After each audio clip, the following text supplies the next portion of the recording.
Fala, seus meus calanguinhos safados. Tá, Dinamarca. Fila. É a segunda vez jogando esse jogo, né?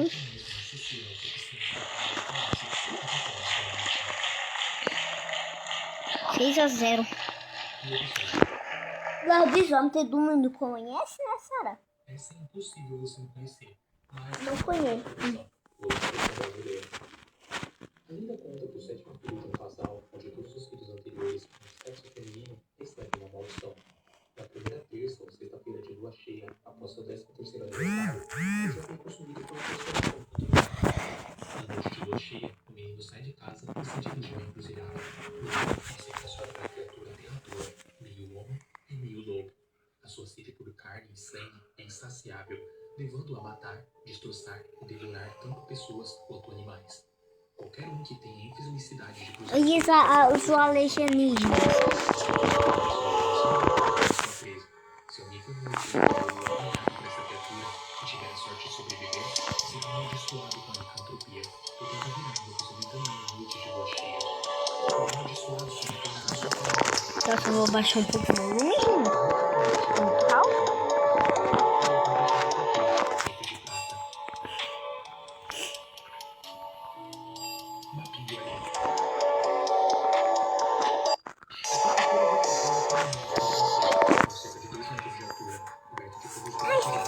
Tá pro... Seus longos braços terminam em garras afiadas e ele possui apenas um olho que fica sua testa.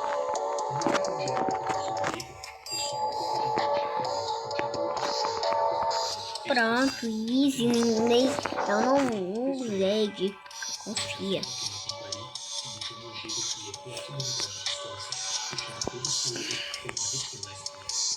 Acreditam que a inspiração para o Mapinguari veio dos tempos pré-históricos, onde foram encontrados fósseis de um animal chamado Megatela, ou uma preguiça gigante, que vagou por essas terras sem dominar humanos. Fósseis desses gigantes foram descobertos, dando a entender que o Mapinguari é uma manifestação de Pachinguari gigante, ou até mesmo um desses que ainda até hoje.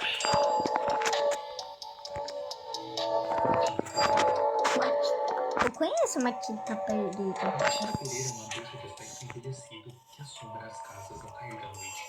No escuro, ela se transforma em um pássaro conhecido como raça mortal. O pássaro pousa nos telhados ou muros das casas, soltando um assobio que faz os moradores ficarem cientes da sua presença.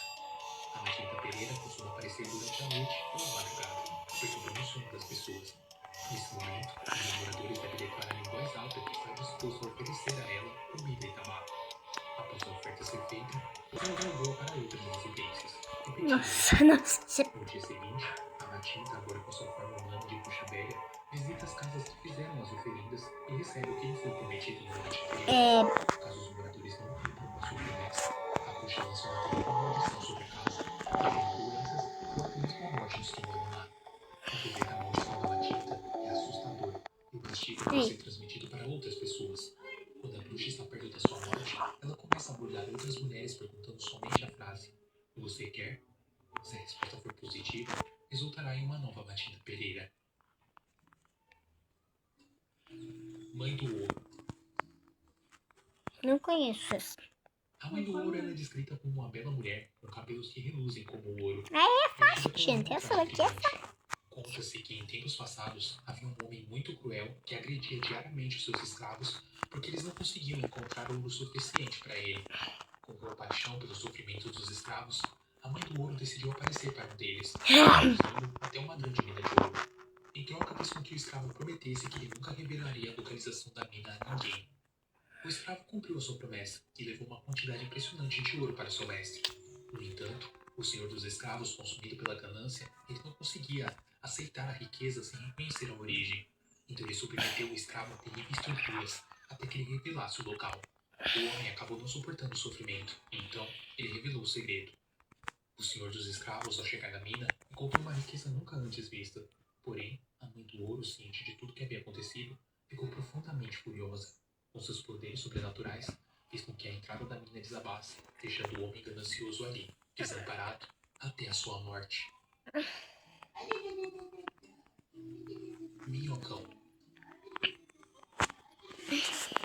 Nas profundezas dos rios do Mato Grosso, uma lenda se espalhou por muitas pessoas. Dizia-se Mato Grosso.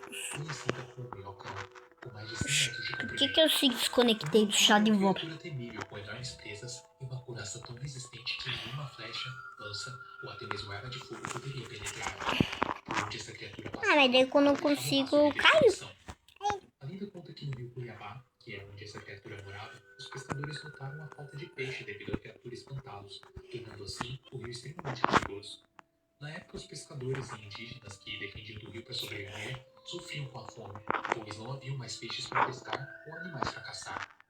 Moradores de bairros regionais como Santa Amália ou Araçá contam que o Minhocão desapareceu da região quando houve uma grande enchente em 1974. Após a enchente, o Minhocão ficou preso debaixo da igreja matriz da capital, pelos fios de cabelo da Nossa Senhora que possui lá. Por isso, é proibido reformar ou restaurar a igreja, para não libertar o Minhocão. O dinheiro das vendas fica disponível no mesmo dia. Abra sua conta PJ e aproveite esse benefício e muito mais. Maria, como pode fazer isso comigo? Você tem mesmo a coragem de suspeitar que Carlito não é o seu filho?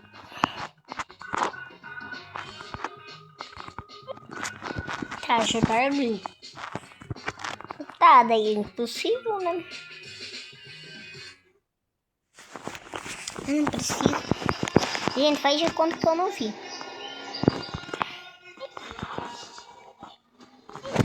Ai, bati minha costela. Dá pra ela só extrair ali, não é, né? Não consegue fazer isso, né? Calma. Que eu tava pensando aqui.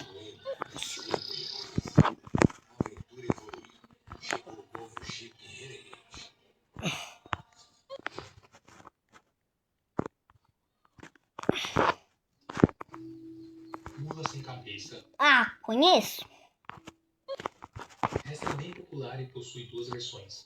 A primeira conta que mulheres que dormiam com seus namorados antes do casamento poderiam ser enfeitiçadas e virar uma mula sem cabeça. Isso refletiu o controle das famílias sobre os relacionamentos de suas filhas. Mas a outra versão da lenda era ainda mais sombria, pois afirmava que qualquer mulher que se envolvesse romanticamente com o padre estava fadada a sofrer o terrível destino de se tornar uma mula sem cabeça. De acordo com a história, o encantamento acontecia nas noites de quinta-feira. Nesse momento, a mulher era misteriosamente transformada na mula sem cabeça. Assim, com fogo emanando do seu pescoço, ela disparava pelas matas e campos, com suas patas esmagando animais Bota mobile. que cruzavam seu caminho. Porém, ao amanhecer, a maldição se desfazia e a mulher retornava à sua forma normal, muitas vezes exausta e ferida. A única maneira de quebrar a maldição era arrancar os freios da mula sem cabeça, ou feri-la com um objeto pontiagudo, mesmo que fosse apenas uma gota de sangue derramado. Dizia-se também que o próprio padre, o amante da mulher, poderia quebrar a maldição, mas apenas após amaldiçoá-la 7 vezes antes de celebrar as missas. Negrinho do Pastoreio. Já eu conheço. Negrinho do Pastoreio é um personagem do folclore. Nossa, gente, eu esqueci de falar com vocês, então perdi a gravação. Mentira. Essa lenda é de origem africana e cristã. O Negrinho Ah, lá do da Pastoreio provavelmente surgiu no século XIX, durante os dias de escravidão no país. 1919. Dizem que o Negrinho era um jovem escravo que sofreu terríveis maus tratos nas mãos de um fazendeiro. Porém, tudo piorou quando o fazendeiro o colocou na tarefa de cuidar de cavalos preciosos. Por azar, um dos cavalos acabou escapando, e ao retornar, o senhor notou a falta do cavalo e decidiu punir o Negrinho de uma maneira totalmente cruel. Ele o lançou em um formigueiro com formigas venenosas e deixou lá até que ele morresse. Entretanto, no dia seguinte, velho. o fazendeiro se deparou com um garoto e ficou perplexo, pois a criança ela não estava com nenhum ferimento em seu corpo. Além disso, ela estava montada no cavalo perdido. E ao seu lado estava a Virgem Maria. Desde então, os relatos de Então, aparecimento esqueci do garoto como é que negro chama. montado em um cavalo pelas fazendas começou a se espalhar. Acredita-se que se algum objeto esteja desaparecido, o Negrinho do Pastoreio pode ajudar a encontrá-lo. Basta acender uma vela perto de um formigueiro e pedir com muita fé que o objeto aparecerá. Onça-boi. Onça. A onça-boi é uma fusão de duas criaturas, uma onça com um boi. Ela tem chifres e cascos de boi. O folclore amazônico conta que essa criatura mística tem uma maneira especial de caçar. Ao contrário das onças reais, que são solitárias e não fazem amizade facilmente, as onças-boi sempre caçavam em pares. Elas eram companheiras de vida, criaturas que nunca se separavam. Se caçadores ou intrusos entrarem no seu território sem saber, a onça percebe a presença e vai até lá proteger o seu local. Eles cercam sua presa para se tornar mais fácil de devorá-los. Mas a lenda não parava por aí. Os habitantes da floresta sabiam que havia um segredo para sobreviver no encontro com a onça-boi. Eles tinham que matar uma delas. No entanto, havia um dilema: matar o macho ou a fêmea? Dizia-se que se o macho fosse abatido, a fêmea fugiria em busca de um novo companheiro. Por outro lado, se a fêmea fosse morta, o macho também desapareceria em busca de uma nova parceira. Das duas maneiras, eles se tornavam com mais ódio para poder se vingar. Pai do Mato. Ué, é só matar os dois? O Pai do Mato é um guardião das florestas, defensor dos animais e dos segredos deixados por indígenas. Segundo conta a história pelos mais sábios da região de Goiás, o Pai do Mato é uma figura misteriosa, raramente vista pelos olhos humanos. Entendi. Nas florestas, dizem que o Pai do Mato tem a aparência de um homem, mas as suas características são o seu corpo coberto de pelos, suas mãos são parecidas com a de um macaco e o seu nariz é azul. O objetivo dessa criatura é o mais simples possível: proteger a floresta e os animais de caçadores e pessoas malvadas. Este guardião da floresta costuma andar na companhia de grupos de porcos do mato, que são seus aliados e companheiros leais. O maior entre eles serve como a sua montaria. Porém, até mesmo o Pai do Mato possui um ponto fraco: o seu umbigo. Diz a lenda que tocar no umbigo do Pai do Mato pode enfraquecê-lo. Papa Figo. Eu não conheço. Esse aqui também é bem popular. Enfim, ele é descrito como uma figura enrugada e velha, vestindo um chapéu e carregando um enorme saco nas costas. De acordo com as histórias que os mais velhos contam aos jovens, o Papa Figo é atraído por crianças que desobedecem, são teimosas e malcriadas. Ele ronda escolas, igrejas e os lugares onde as crianças costumam brincar. Ele fica lá, na espreita, observando cada travessura, cada birra e cada desavença. Após isso, ele se aproxima das crianças com ofertas tentadoras de doces e brinquedos, sussurrando promessas que encantam elas. Uma vez que tem a atenção, ele as sequestra e coloca dentro do seu saco, e de maneira cruel, retira o fígado da sua vítima, consumindo para saciar a sua sede insaciável. Esse ato terrível leva à morte da criança, deixando para trás famílias destruídas pela dor da perda. Após a sua refeição, ele retorna silenciosamente à casa dos pais das crianças, depositando uma pequena quantia de dinheiro na porta. Isso é feito como um pagamento pelos órgãos da vítima, como um cruel tributo pelo que ele roubou. Pé de garrafa.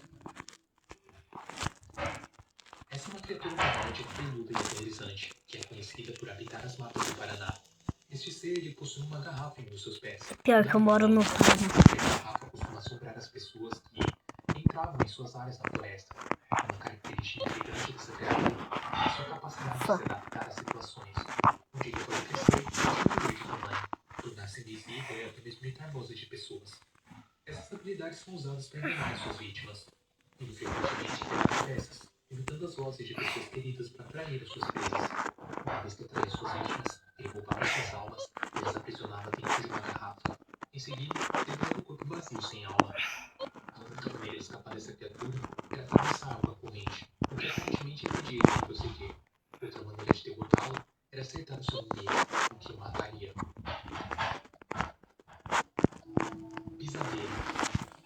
Socorro, bisadeira, não conheço. A pisadeira é uma mulher de aparência aterrorizante, retratada como alta e alta, com unhas grandes, dedos compridos e secos, olhos vermelhos arregalados, nariz longo, apontado para baixo, e um queixo gigantesco. Aí tem o binóculo. De acordo com a lenda, a pisadeira passa a maior parte do tempo nos telhados da casa.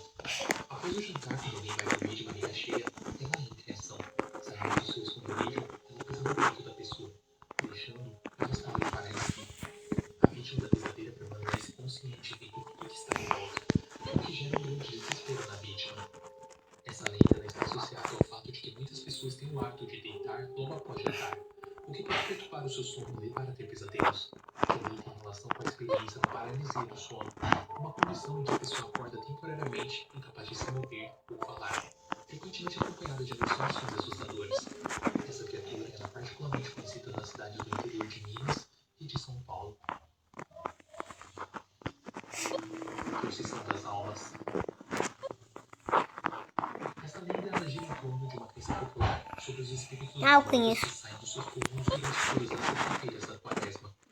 Esses espíritos vestem roupas largas, usam cintura branca e carregam uma vela enquanto participam de uma procissão.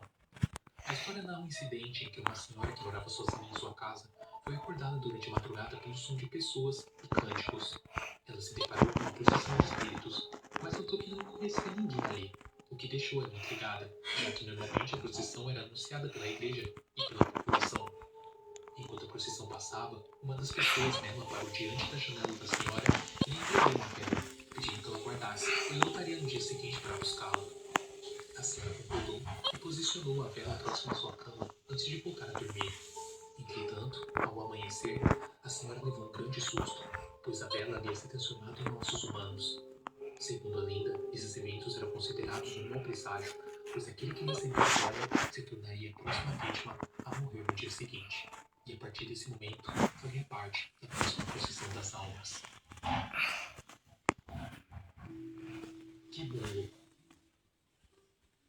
Que? Que Essa é uma bom. criatura assustadora que, segundo a tradição, habita o estado da Bahia. O Kibungo é representado como uma criatura com pelos grossos e escuros, garras afiadas e presas capazes de destroçar um homem sem dificuldade nenhuma. Além dessas características físicas, a criatura possui uma gigantesca boca em suas costas, que se abre quando ele se abaixa. Essa boca serve para devorar humanos que captura. O Kibungo é uma mistura de homem com uma terrível fera. Apesar da sua força brutal, a criatura tem um apetite particular por crianças desobedientes e teimosas. Ele ataca essas crianças durante a noite, Nossa, deixando-se aqui os ossos para contar a história.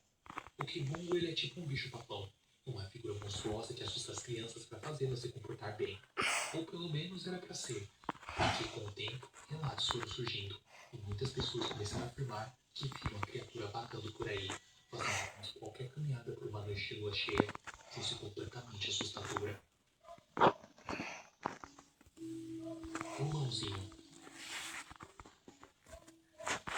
Esse é literalmente o mais sem alma de todos.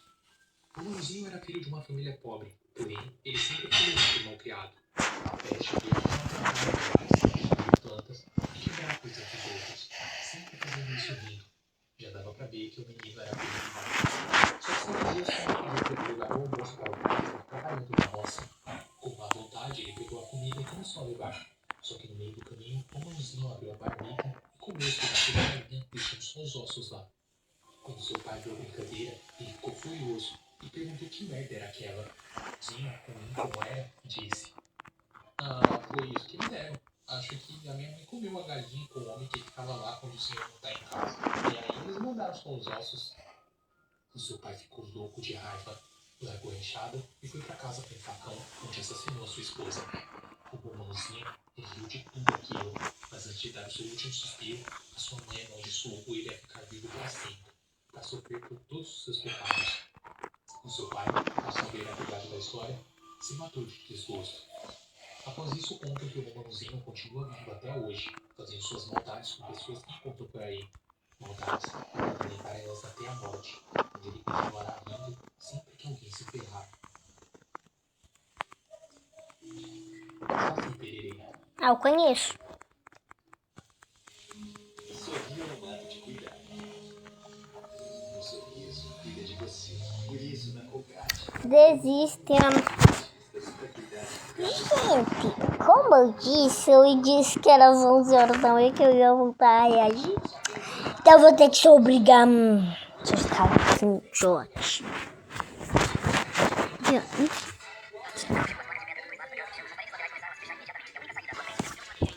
Ele pegou um rolo de tinta e o lançou contra a parede, espalhando o papel sobre as brasas. Depois, antes que queimasse, saltou sobre ele e avançou rapidamente. Mas assim que atravessou a porta de ferro, ficou surpreso ao ver 2 painéis de bambu coloridos como arco-íris sendo puxados rapidamente em sua direção. Em pânico, ele segurou a porta com todo o corpo. Então percebeu que aquela armadilha estava ligada à porta e se ela caísse, ele seria esmagado. Por isso, rasgou rapidamente o retrato, tirou uma haste de madeira e a prendeu na fresta da porta. Depois de escapar da morte, apontou furioso para os painéis de bambu e seguiu em frente mirando seu objetivo, antes de ver o que aconteceu de perigoso depois. Se Jesus e o Hulk lutassem, quem você faria vencer?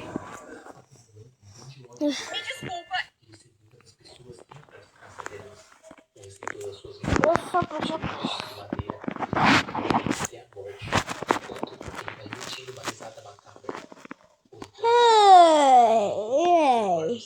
Eu sou pior. O problema do Saci casa o que na maioria das vezes resulta em uma morte bicho, trágica. esse é o seu problema. Dizem que é possível capturar os incisivos da garrafa, mas eu acredito que seja apenas um mito criado para Então, diminuir o acho que eu medo não que vou está sobre resistir. ele. Porque, pelo que a gente pode ver, Falei possa ser uma normal, criatura mano. muito pior. Se ela ver muito do que. Teniagua. Ah, ufa. O Teniagua é uma lendária figura do sul envolvendo um lagarto encantado com uma pedra preciosa em sua cabeça, semelhante a um. No entanto, por trás dessa forma de lagarto se esconde a história de uma princesa Autismo? árabe. Ela foi trazida para o Brasil pelos europeus e foi enfeitiçada Eu por Aengar Pitan, Não, mas te conseguiu amo de autismo. acontecer dos anos. Gente, minha uma gruta misteriosa chamada Salamanca do Tá. Jaraú, onde muitos tesouros estão besta Ela desempenha o papel de protetora me dessas riquezas ignorando e só se entregará esses dias na escola. Eu falei oi pra ela e ela me ignorou. Eu tinha visto o oi bem dicas problema. Best O friends. Aiuara, também conhecido como cão doente, é uma figura do folclore brasileiro que acredita Eu odeio gato. na habilidade de se transformar em outras Apresento pra vocês Sabrina.